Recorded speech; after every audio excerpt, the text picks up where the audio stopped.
Why am I comparing these two? I mean, seriously, they couldn't be more different. They're not from the same era, they're not from the same network. They're not really from this they are two very different formats. One is a traditional multicam sitcom from the 90s, while the other one is a mockumentary style sitcom that mostly ran through the 2010s.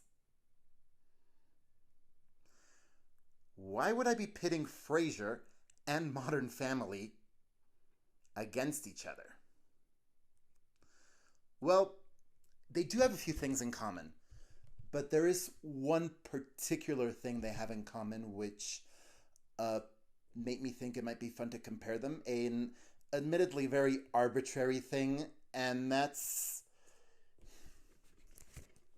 these two shows hold the record for most wins in the category of Outstanding Comedy Series at the Emmys.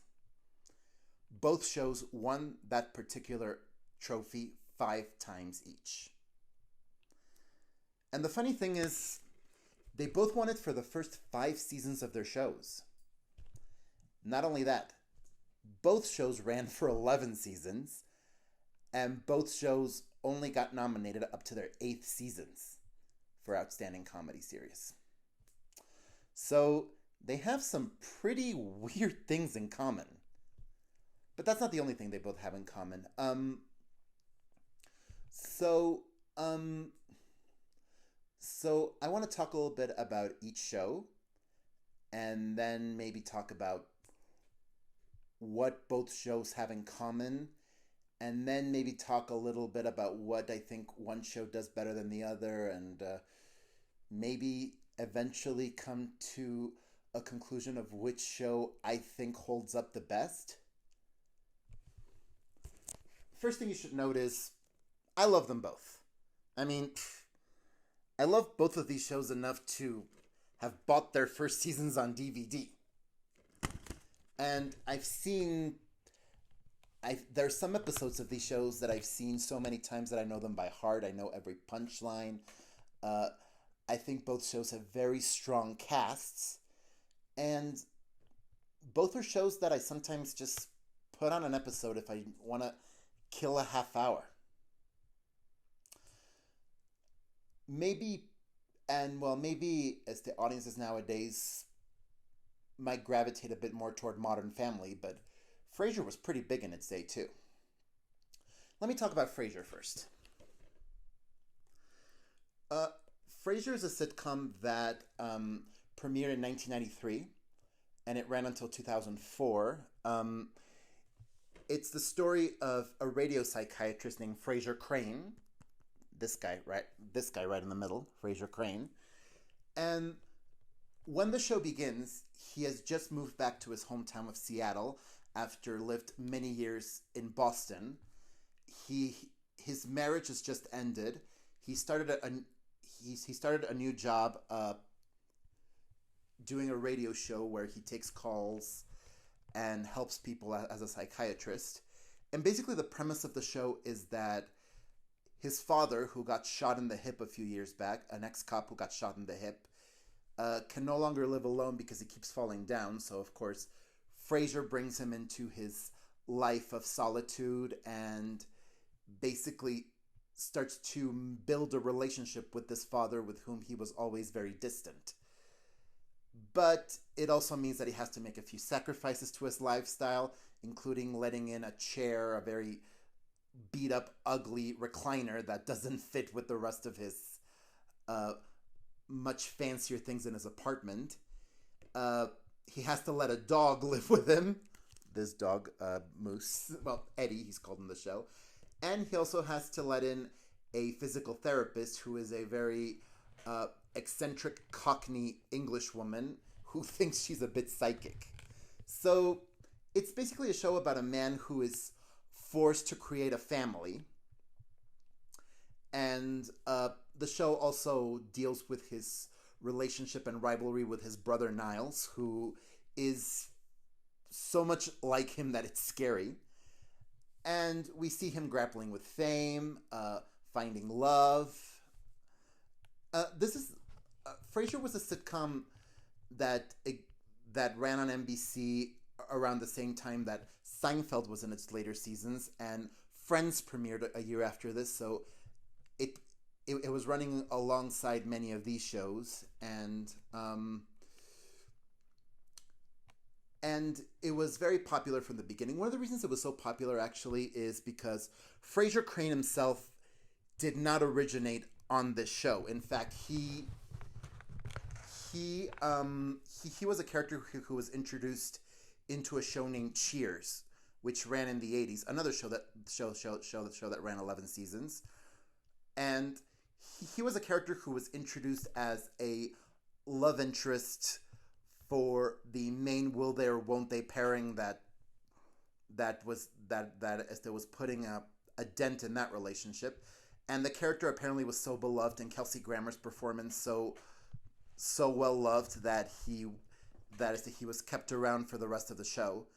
And as Cheers was winding down, Kelsey Grammer made a deal with three of the writers from Cheers, David Angel, Peter Casey, and David Lee, to create a show for him. It wasn't going to be a spinoff of Frasier, but it then became a spinoff of Frasier. And it became a spinoff that had to retcon a bunch of things. When Frasier was on Cheers, his father was supposedly dead. He didn't have a brother. But this was retooled into the show due to several ideas that they had for other shows that the network NBC later told them that to just make into Frasier. And so Frasier was born. And one of the reasons why I think this show is so good is that even though it's a multicam sitcom, for those people who don't know that terminology, a multicam sitcom stands for situation comedy, which basically means most half-hour comedy shows that are built around different characters and weekly situations, and traditionally they're shot on sound stages with 3 cameras, and there's a studio audience watching it and laughing. That's why we hear laughs. Now, I know a lot of people are very suspicious about the laughs they hear in most multicam sitcoms, and they think they're just added over, which I hear sometimes they are to augment a joke that didn't get the biggest laugh, but you can tell when a joke gets a genuine laugh, and that laughter can be contagious. I mean, this is something that started with the earliest sitcoms of the 1950s. I Love Lucy, The Dick Van Dyke Show. It was made this way because common knowledge states that it's most likely you will laugh when you feel like you're part of an audience. And yeah, I know these types of multicam shows are kind of out of style, even though it didn't stop shows like Two and a Half Men and The Big Bang Theory or How I Met Your Mother from becoming big hits. But I think Frasier is probably one of the best examples of it, and it even does a few things very differently. One thing you might notice watching Frasier is that there are no establishing shots. Most sitcoms have establishing shots of the locations we're in. We'll see an exterior shot of a coffee shop or the building that the characters live in or the house the character lives in, and then we'll go into the soundstage, and there might be some sort of theme music that transitions from scene to scene. Frasier didn't do that. Frasier did not do establishing shots, and it also didn't do transition music. It did sometimes do transitioning title cards, which is a format that they played with quite a bit, and which I honestly love. Some of what they did with that works really well. But typically, I just think Frasier is one of the best examples of the multicam sitcom. As for the other one, Modern Family, Modern Family came on in a different era. It premiered in 2009. I actually remember when the pilot aired. I watched it in my dorm as it was airing, and I think I got the biggest belly laugh I'd gotten in a long time. If my roommate had been there and had been sleeping, I would have woken him up, no question.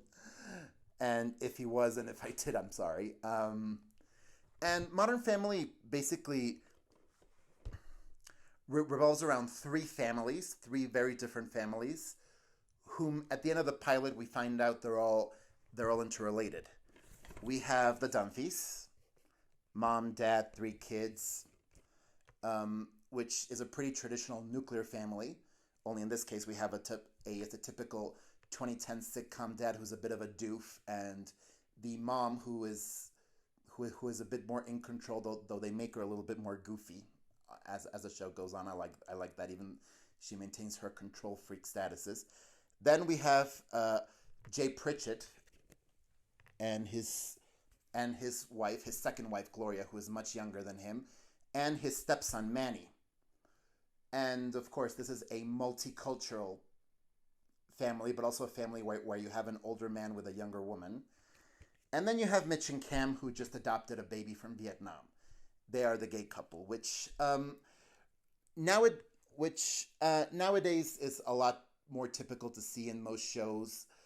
I feel like most shows nowadays have at least one gay character in this to the main cast, but in in the late 2000s, early 2010s, that was still not that common, and it started to become more common after Modern Family, which is why at the time this show was considered a bit of a game changer.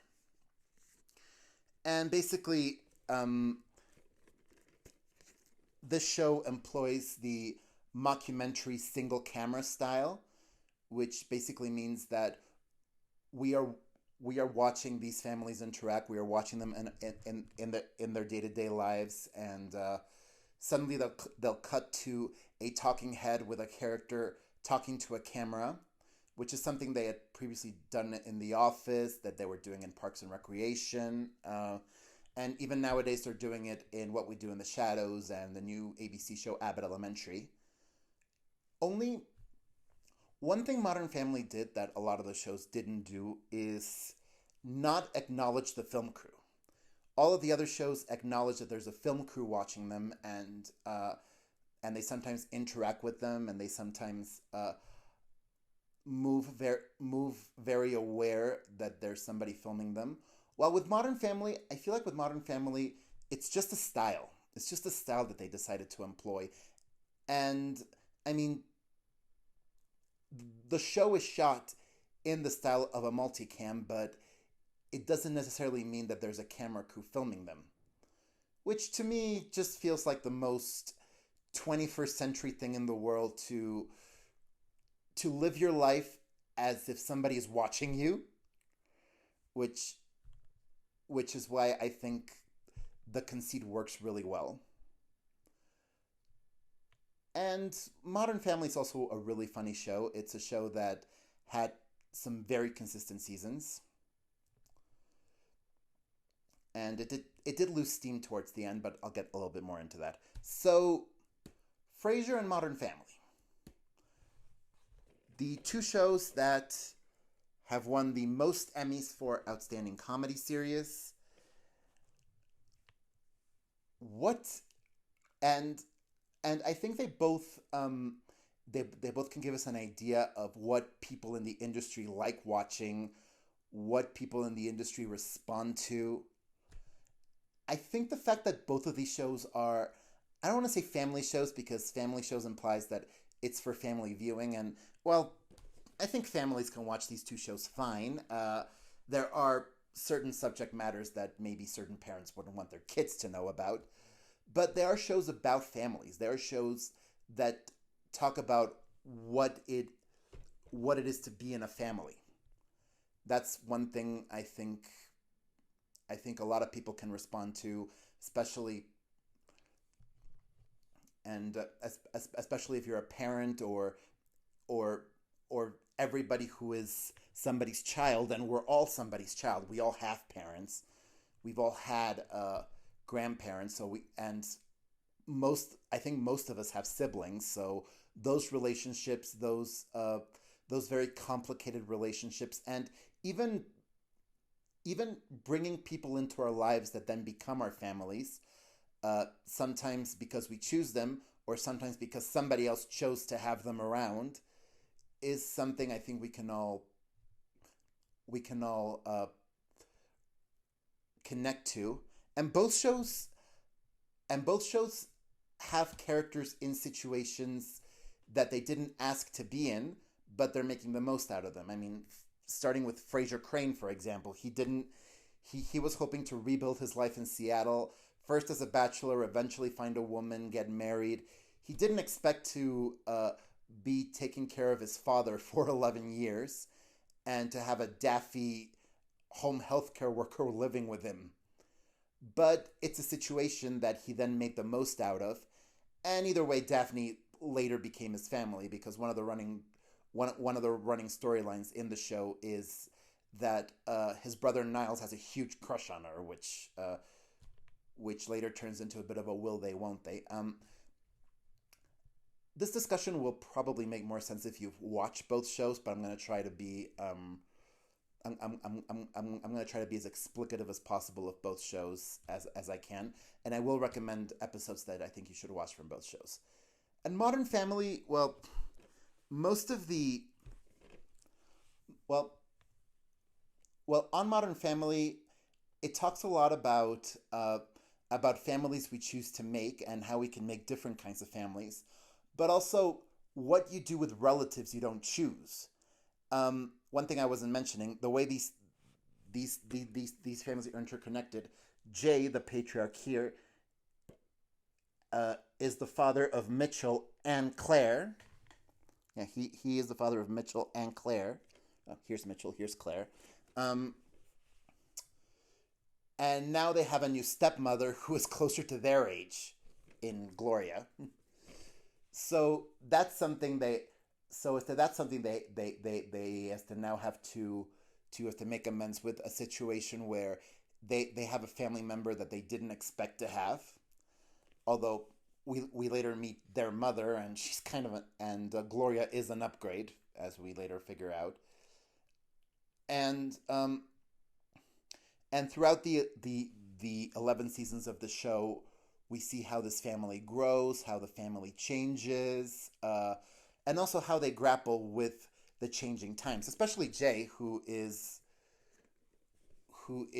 a baby boomer who went to Vietnam and who is now surrounded by all this technology that he didn't grow up with, which and and some of the and some of their connections to some of that technology makes for some of the makes for some of the best episodes. Now, now another thing that both shows have in common is that a very they both have a knack for their in mixing their comedy writing with more emotional moments. One thing I love about both shows is that they can be very funny, but they take their characters seriously. If you look at the pilot of Frasier, yeah, the pilot of Frasier has some choice laugh out loud lines, but there is a big argument between Frasier and his father Martin about how Martin, about how Frasier feels like he's adjusting too much to his new life, and he basically yells at his father for not saying thank you for building a home for him. And it's a very touching scene, and I really appreciate that they don't break it with a joke. There are several scenes like that. Some of the best scenes in Frasier are the scenes where the characters show their vulnerability, um and these actors are very good at being vulnerable. I mean, the breakout here is David Hyde Pierce as Niles, who is brilliant at physical comedy, whose joke delivery is perfect bar none, but who also has a knack for showing vulnerability. And some of the best episodes with him are the episodes where he's wounded, where he's and it's that throughout the show, one of the running storylines with Niles is that we see the breakup of his marriage to a character named Maris, who, in one of the best running gags of the show, we never see. So we only get the descriptions of the characters of her to try to imagine her. But even if we don't see Maris, the writers still find a way to incorporate her into the show, incorporate her into the different plot lines, and to make us feel like we know her even though we never see her. And the same can be said with Modern Family. I mean, Modern Family, I think one of the problems with later Modern Family is that it was afraid to go too serious, but when it took its character seriously, it could shine. I mean, there is this one episode where Alex, this character right here, the middle child of the Dunphy clan, who is the only one there who feels pressure to excel at academics. She has a meltdown on her 16th birthday over her birthday cake, and she decides to book a session with a therapist. And that side of the story is treated mostly straight. There are a few jokes, but they aren't like sitcom punchline jokes. They're jokes that you tell to alleviate tension, and they work really well. And that episode ends with Alex hugging her mom when her mom, who just came from a parent teacher night, basically says that she doesn't know how Alex does it, and all Alex wanted was for someone to empathize with her because she feels like no one in her family does. I love it when sitcoms can be that sincere.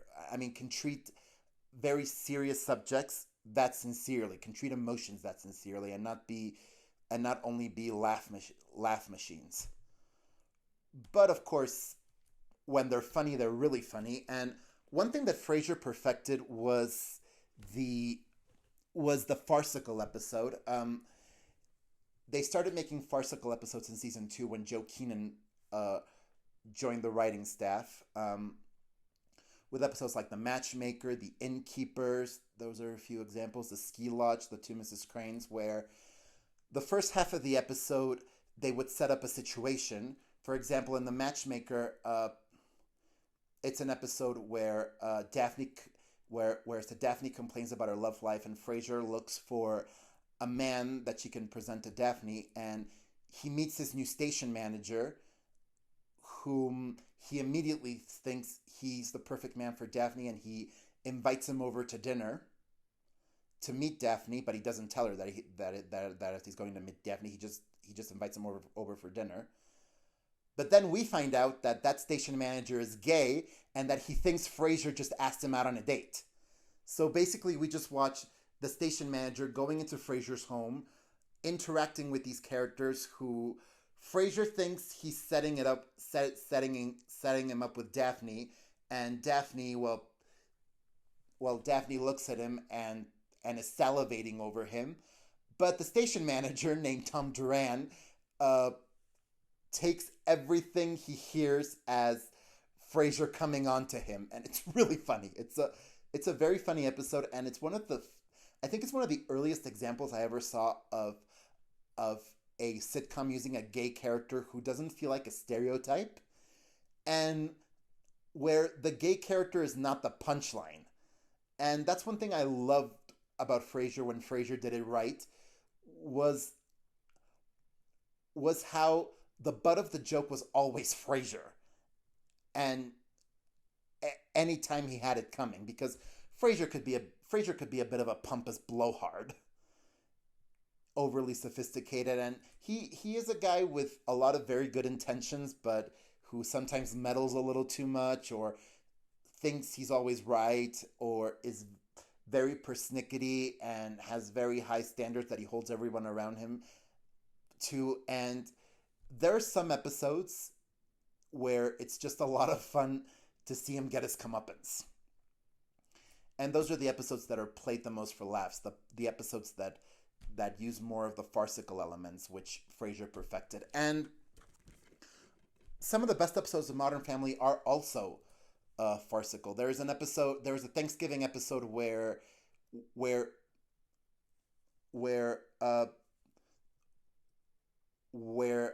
different characters are trying to hide different turkeys, taking turkeys from one oven, putting a turkey in a backpack, which is hilarious. There's an episode where all the adult characters are in Las Vegas and suddenly they're swinging through different doors, which is also really funny.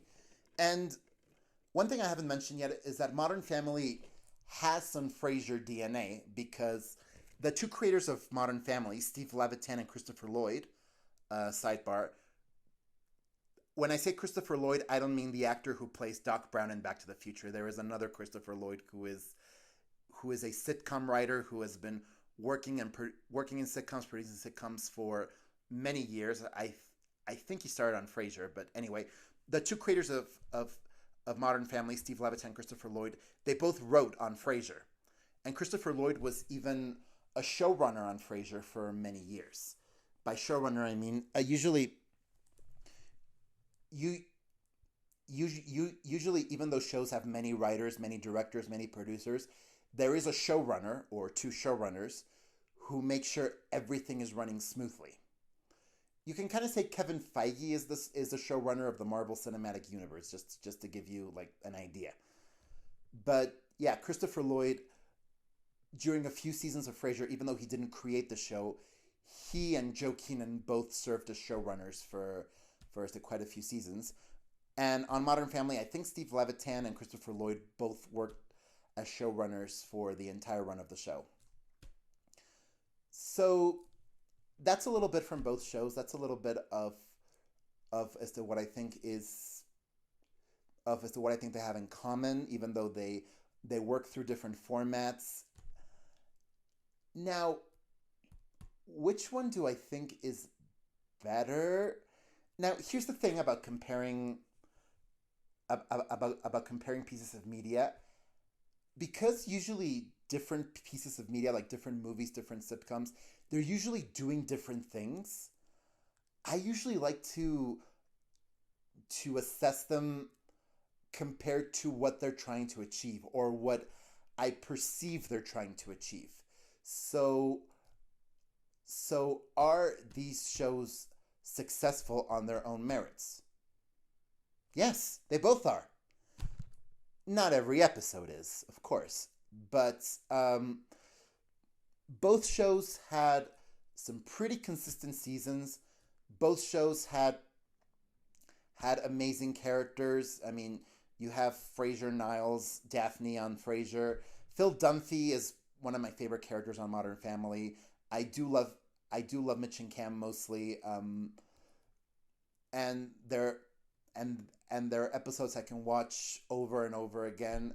Some seasons are more consistent than others, but ultimately, if there was one of the two shows that I would say is more successful throughout its run, even though neither show is perfect, they both had some.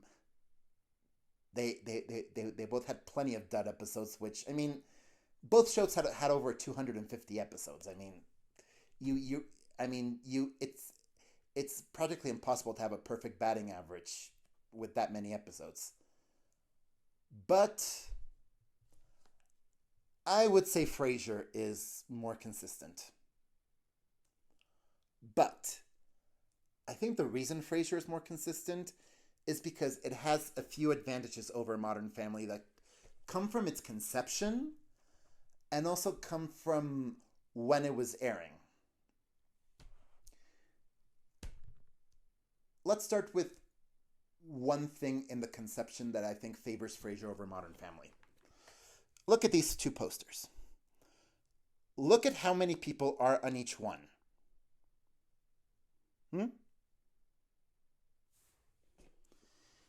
In Frasier, you have 5 people and a dog, but the dog is mostly used for gags. I mean, I love Eddie. We all love Eddie, but yeah, these five but yeah, these five characters, uh, Frasier, Daphne, Niles, Roz, and Martin, they're the five main characters. The whole show revolves around them. There were a few seasons where the Dan Butler who played Bulldog was credited as a regular, but I don't. But I think they realized that that wasn't a that there wasn't really a lot they could do with the character of Bulldog. If you've seen the show, you know what I'm talking about. But but anyway, it was much easier to build stories around these characters. You could build consistent stories around these characters. You could maybe focus one episode on one character, focus an episode on another. Of course, most of the episodes, Frasier is the main character because the show is called Frasier. But there are some Niles centric episodes. There are some Daphne centric episodes. Not too many Roz centric episodes. That's actually one issue I might have with Frasier, that the character of Roz Doyle, right here, Roz Doyle, played by Perry Gilpin. Roz Doyle is Frasier's producer on his show, and she's hilarious, and she is this style of confident woman that we were starting to see more and more in the 90s. And even though she's a character who gets unfairly slut shamed a lot, unfortunately, that's something that modern audiences are probably going to cringe at a lot. I actually do cringe at a few of the jokes that I think go way too far. But because because the character could focus because the show could focus on so few characters, it could be more consistent, I feel. And also it could build a story that could use all the characters and build more elaborate stories. I really do think that the small cast really helps the show. While on the other hand, look how many characters Modern Family has. And this is just the first season. But look, you have the Dumfies, they're five. Gloria, as to Jay, Gloria, and Manny are three. And Mitch and Cam are two, but they also have Lily. And by the third season, Lily is used as a full-on character. So right there you have 11 characters. And then Jay and Gloria have Joe in season 4, so there's 12. And eventually, in the last season, Dylan becomes the main character. Dylan is Haley, the oldest Dunphy girl, Haley's boyfriend, who we meet in the pilot, but he only appears sporadically until the last couple of seasons. And then he becomes the main character in the final season. But anyway, Modern Family structure, every episode had a structure of 3 storylines per episode. The easiest thing was that one storyline per family, but sometimes they would mix and match the different members of the family, and sometimes that was really fun to watch. I mean, one of my favorite storylines is from the 3rd episode of the first season, where we see Gloria and Alex, the middle Dumpy child, interacting, and it's one of the things that worked about Modern Family's large cast was that it gave us a lot of room for character dynamics. The problem, and this is a problem that became more apparent in the later seasons, was that eventually it just felt like it was stretching too thin. And then at some point, you started having episodes that had to fit in 4 storylines to give every character something to do, and some of the storylines had very quick punchlines.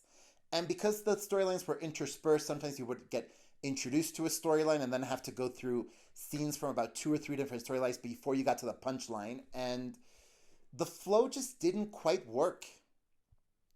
In fact, I would say that Modern Family worked at its best when it got the entire family together, when you had the entire clan in one place, which is why Thanksgiving episodes worked really well, or episodes that ended with all of them getting together for dinner, for brunch, or at a soccer game. As long as the characters got together, it didn't feel like the episode was overstuffed because you could introduce storylines that all came to a head in the same room. And one thing I wished Modern Family did more was is maybe focus on one character for a whole episode, or give a few characters the week off, which they did initially with the kids.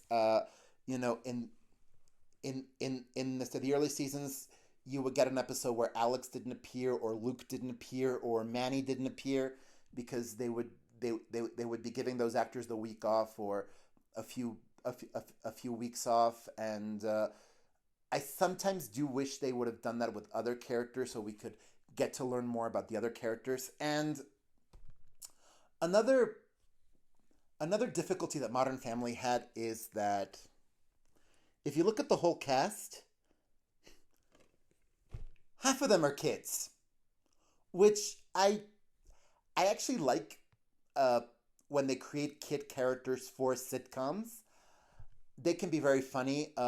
Manny, especially in this one, they make him this very persnickety, very refined child who speaks as if he were beyond his years. He's kind of like a child version of either Frasier or Niles, only Latino. But the problem with writing child characters is that the children, of course, grow up. And a lot of times the conception of the character when they were children doesn't work as they grow older. And that's a little and that can be very apparent with a lot of the kid characters in the show. Starting with Rico Rodriguez as Manny, who was a scene stealer in the first episode, and I don't think his performance got worse as he got as the show went on. I just think they just didn't know what to do with the character, because what made him funny in the first few seasons didn't make him funny anymore. In fact, it made him a little cringy. That's also true with Luke. Luke, the Dumphy boy, played by Nolan Gould. Um, he's as he got older, he what made him funny in the first seasons just didn't make him funny anymore. The fact that he was a little dumb, that he was that he always had his head in the clouds, and even the fact that he was a little pervy, which, I mean, being a little pervy, it's not. It can be read as cute when you're younger, but once you hit a certain age, it's just cringy. And I think it happened a lot with Luke. And also with Lily. Lily's a character that, of course, she started the show as a baby, so they didn't give her a personality really. But I feel like the writers never agreed on what Lily's personality was. Like, one season she's really smart. Another season she is just average. Only her parents are pushing her to be smart. Or I don't know. Maybe there's an episode where she is particularly girly, or another episode where you see her be tougher. She's always sassy because she grew up with Mitch and Cam, so she kind of has to be a bit of a sass queen. And I think the only joke they could all agree on is that she was secretly evil, which they do use for some really, really good jokes later in the season. Even though I feel there were some scenes where Aubrey Anderson Emmons just didn't look that comfortable in front of the camera. I mean, I feel like she was much more comfortable. She was much more comfortable the younger she was, and as she got older, they just gave her less and less to do. I wonder why, actually, because in the odd episode where they gave her more to do, she was actually pretty good, but not always very comfortable with. I'm guessing not very comfortable with how her voice was changing, or how, or how she felt like while everybody was watching her. Which, of course, that's always a that can always be an issue when you're on a show during some ages where you're going through some very noticeable changes. So that's one thing. The other thing is that Frasier came out. Frasier came out in the '90s, and it was one of many successful multicam sitcoms. And throughout its run from 1993 to 2004, the multicam sitcom, even though it was starting to go out of style, it was still pretty popular. Seinfeld was on during the first few seasons of Frasier. Everybody Loves Raymond came on later. Will and Grace came on. Friends was on almost alongside Frasier throughout its entire run. So it didn't feel too out of place. It didn't feel like a relic in its own time. And yet, I also think it's one of the sitcoms that has aged the best because there's something about Frasier that feels very timeless. A lot of that has to do with the fact that most of the fashions that are portrayed are men's fashions, which those don't usually change that much as the years go on. The suits that Frasier and Niles wear, they're, I mean, there's always some measure of society that wears them. And also, it didn't have that many references. I mean, it did have references to certain 90s stuff, but most of the references you would hear are to operas, to ballets, to paintings, to more sophisticated culture stuff, which I feel that for a certain sector of the population, that's always timeless. That's always going to be timeless in some way, shape, or form. Yes, there are sometimes characters that date the show a little bit. You do have. You do have references to Windows 95, to sometimes to Star Trek, but Frasier was usually pretty careful to keep itself pretty timeless, and that's why I think its humor, its comedy has aged really well. Also because the comedy to start with is brilliant. I mean, it has some, it has some brilliant comedic timing. The theatricality of it helps a lot. I mean, I honestly think that one of the reasons why the multicam format is so successful is because there's a certain theatricality to it that allows you to savor certain moments and allows you to laugh. It's not constantly throwing jokes at you, and the jokes it does throw at you are perfectly timed. And yeah, sometimes when I'm feeling bad, I just put on a half hour of Frasier and I just marvel at the comedy of it. Meanwhile, Modern Family came out in 2009 and ended in 2020.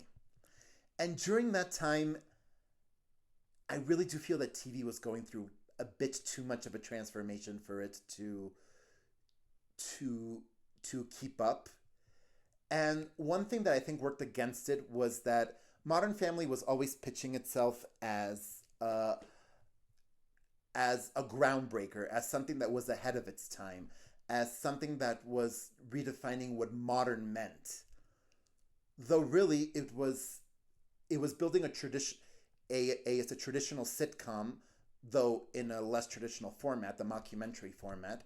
Though even back by then, it was a format that had already been pretty well tested in shows like The Office and 30 Rock, which The Office and 30 Rock. Well, no, wait, no, not 30 Rock. Parks and Recreation. Sorry, no, 30 Rock wasn't a mockumentary. Anyway, back to my point.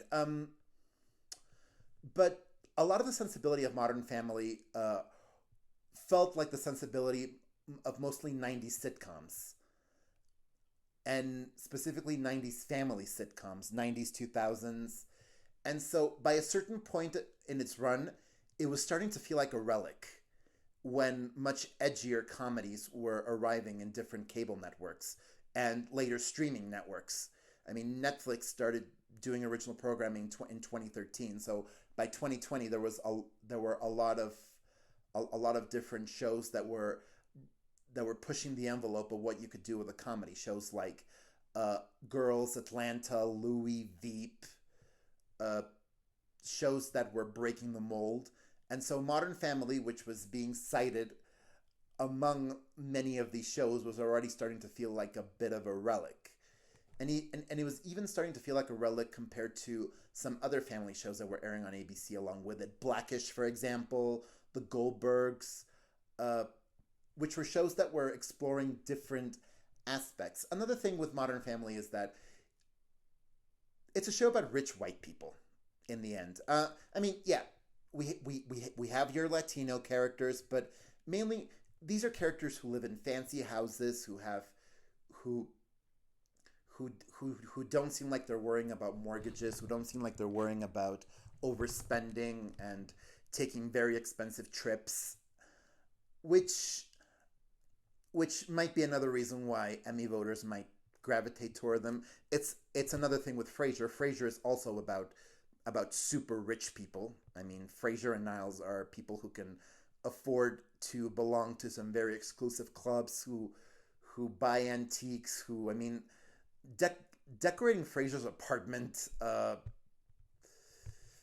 lot of regular people could not afford to decorate it the way he decorates it. Um, so so I often feel like Modern Family was a show that was being compared to all the other comedies that were coming out at that time. And so it was starting to feel like a relic, even though it positioned itself as the show about the modern family. Which, that I don't think is so much its fault, honestly. I mean, I mean, I, I mean, Modern Family is also a show that would often try new things. One of my favorite episodes from Modern Family is season six's Connection Lost, which is an episode that the entire episode is a screen of an iMac, and we're watching these little and we're watching the characters interact through little FaceTime windows, and it's a show that I mean, it's an episode that shows how we interact nowadays, how most families interact nowadays through WhatsApp, through FaceTime, but also what I was saying before. It's an episode that streamlines everything through one story. I mean, the whole episode is about Claire trying to figure out what's going on with Haley, because Haley won't answer the phone, and she keeps finding clues that she might be married, that she might have eloped, and she keeps calling everybody in the family to figure out what's going on. And it's an episode that has a very clear emotional through line, and that's when Modern Family is at its best. And that's something that maybe was feeling a bit old-fashioned during the 2010s. Now, maybe not so much. I mean, we also have shows like Ted Lasso and Schitt's Creek, which are bringing the sentimental back. So maybe if Modern Family continued now, it would still feel at home. In fact, I know a lot of people who are now discovering Modern Family, or who rewatch Modern Family and love it, which I do as well. I mean, at the end of the day, I think it's a beautiful show. I think it's also a show that I sometimes remember and sometimes feel the urge to go back and watch certain episodes. I also think it's a show that has probably one of the most perfect pilots in history. The pilot is perfectly calibrated. It introduces the three families separately. We see a day in the life of these three families, and then we see them come together at the end for Jay and Gloria and the Dunphys to meet Lily, because Cam and Mitch just brought her over from Vietnam. And if you want to know what my big belly laugh from the pilot of Modern Family is, if you've seen it, it's the moment where Mitch is responding to everybody telling him, to everybody scolding him about maybe bringing a baby into his life is not a great idea. And then he starts tirading and says, "You come in here, you insult my boyfriend, who, by the way, isn't even that dramatic." And as soon as he says that, Circle of Life from The Lion King blasts off. You know, Nancy Gonya, ma baguette, baba. And suddenly Cam comes out in this African getup, holding Lily, and he basically holds her up like Rafiki does with Simba, puts a spotlight on her, and that's how the family is introduced to Lily. And I swear, that's one of the biggest laughs I've had watching a sitcom episode. It's I mean, watching it now, I don't laugh that much anymore because I'm expecting it. That happens with everything, but I swear at the time that's that was the moment when I got sold on Modern Family. And other shows I love. Caught in the Act is another great episode from season 2, which is the one where the Dunphy kids try to surprise their parents on their anniversary and walk in on them doing it. The season 2 Halloween episode is another great one. Which is the one where it's the Claire is frustrated with her family because they won't do her haunted house the way she wants it. Connection Lost I already mentioned. Under Pressure from season 4 I already mentioned. Message Received from season 5, which is right before Cam and Mitch's wedding in season 5, and it's one where Jay and Mitch have an argument where Jay expresses some feelings that he expresses in a very pig-headed way. It's a very emotionally wrenching episode.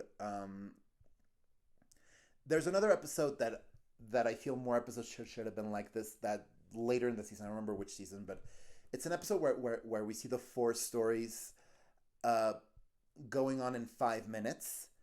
I mean, basically the premise of the episode is how much can happen in 5 minutes. So we watch the 4 stories happening one after the other.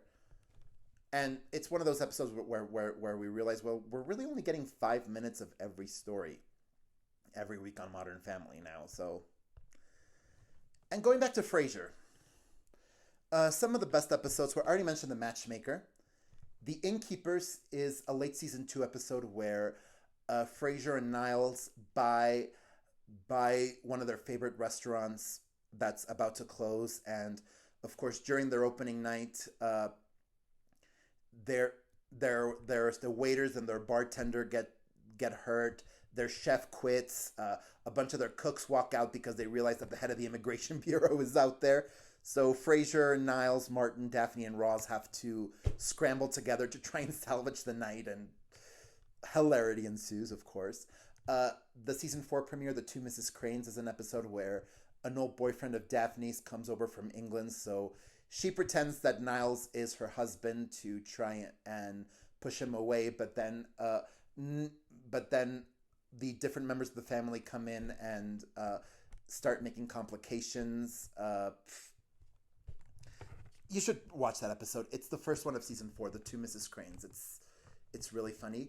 Another one I love is called Merry Christmas, Mrs. Moskowitz, which is one where Frasier is dating a Jewish woman who visits him on Christmas Eve, and she assumed he was Jewish, and even though she's fine with this dating a non-Jew, she's with her mother, so she asks Frasier to pretend to be Jewish for a few minutes while her mother is visiting him, and well, like it usually happens in Frasier, it doesn't go as planned. And there are many great episodes where dinner parties go awry because they go all out on certain things. There's this one episode where they try to, as they host a dinner party at a beach house, and yet there is a dead seal outside that they keep trying to push onto sea because they don't want any other guests realizing that there's a dead seal outside.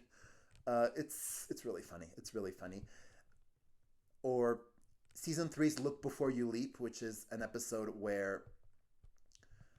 which is an episode where on February 29th, Frasier inspires everybody in his life to take a leap, and he's going to take a leap of his own, singing an aria from Rigoletto instead of his usual song for the PBS telethon, Buttons and Bows. But after everybody else's leap goes wrong, he decides to go back on his promise and just sing Buttons and Bows instead. And, well, because he didn't practice it, he forgets the words. Watch it. It's really funny. It's season 3, episode 17. You can watch Frasier on Paramount Plus, I think. you should look it up. It's if you've never seen it, it's really hilarious. And you can also find Cheers. Cheers, I don't know if it's held up as well. I mean, I usually have an easier time watching an episode of Frasier than an episode of Cheers, though. That also might have to be with that also might have to do with the fact that since I grew up in the '90s, or at least I was a child in the '90s, and I did watch Friends, so the rhythms of Frasier I find more akin to my sensibility. One thing I should mention, I didn't really watch Frasier as it was airing. I mean, Frasier was just a show that I knew existed while I was watching Friends. I didn't really start watching Frasier until I came back from college and decided to start watching the shows that had won Emmys, and I'd been putting Frasier off. So I started watching it and eventually watched the whole show and just found it hilarious. Nowadays, I think I like it better than Friends, but I think it also has to do with the fact that Frasier is about older adults, and it's about people who I'm coming closer to the ages. I think right now I'm around the ages of Daphne, Roz, and Niles in the first few seasons, and in a few years I'll be Frasier's age, and even though I still really enjoy Friends, I still really enjoy watching Friends, and I have really great memories of Friends. But I would say that Frasier is a better constructed show nowadays. But of course, you're still welcome to disagree with me on that. So yeah, that was the long winded discussion is almost an hour. I've been talking almost an hour about these two shows. I mean, this was really mostly an excuse to talk about sitcoms and talk about why I love watching sitcoms and talk about these two in particular, both of which are really important to me right now. So to let me know if you want me to talk about other TV shows or what other pieces of media you would like me to talk about. In the end, even though I'm giving the wind of Frasier, I would still say watch both shows, enjoy both shows. Modern Family is still it's one of the greatest shows. There is a reason Julie Bowen, Ty Burrell, and Eric Stonestreet won 2 Emmys apiece for their performances here. They're terrific. Of course, there's also a reason why Kelsey Grammer and David Hyde Pierce won 4 Emmys apiece for their performances, and a reason why I think Jane Leeves should have won one, and why John Mahoney, the late John Mahoney, who plays Martin, God rest his soul. I right now watching Frasier, I really really enjoy watching him, but enjoy both shows. And if you like this discussion, let me know what other shows you would like me to talk about. And in the meantime, I hope you're all staying safe.